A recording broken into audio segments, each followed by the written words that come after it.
இன்றைக்கி இந்த வீட்டோட சமையல் பார்த்துடலாம். ஃபஸ்ட்டு சூடான சாதம்.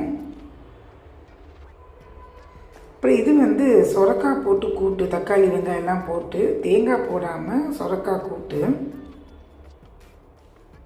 இது கத்திரிக்காய் பொரியல், பொடி போட்ட கத்திரிக்காய் பொரியல். அப்புறம் இது அரைச்சி விட்ட சாம்பார், குடமிளகா கத்திரிக்காயெல்லாம் போட்டு ரொம்ப நல்லா இருக்கும். அரைச்சி விட்ட சாம்பாரில் குடமிளகா போட்டு பண்ணி பாருங்கள், சூப்பராக இருக்கும். இட்லி தோசை கூட சூப்பராக இருக்கும் அந்த சாம்பார். இப்போ இது மார்னிங் நவராத்திரி கோலுக்கு நெய்வேத்தியம் பண்ணுறதுக்கு செஞ்ச தேங்காய் சாதம். மார்னிங் ஒரு வீடியோ போட்டிருக்கேன், செக் பண்ணிக்கோங்க அதையும். கெட்டி தயிரை கொஞ்சம் மோராக கடைஞ்சிருக்கேன் நான். இது இஞ்சி மாங்காய் ஊறுகாய் வீட்டில் பண்ணது தான் இன்றைக்கி எங்கள் வீட்டோட சமையல். சப்ஸ்கிரைப் பண்ணிக்கோங்க. தேங்க்ஸ் ஃபார் வாட்சிங்.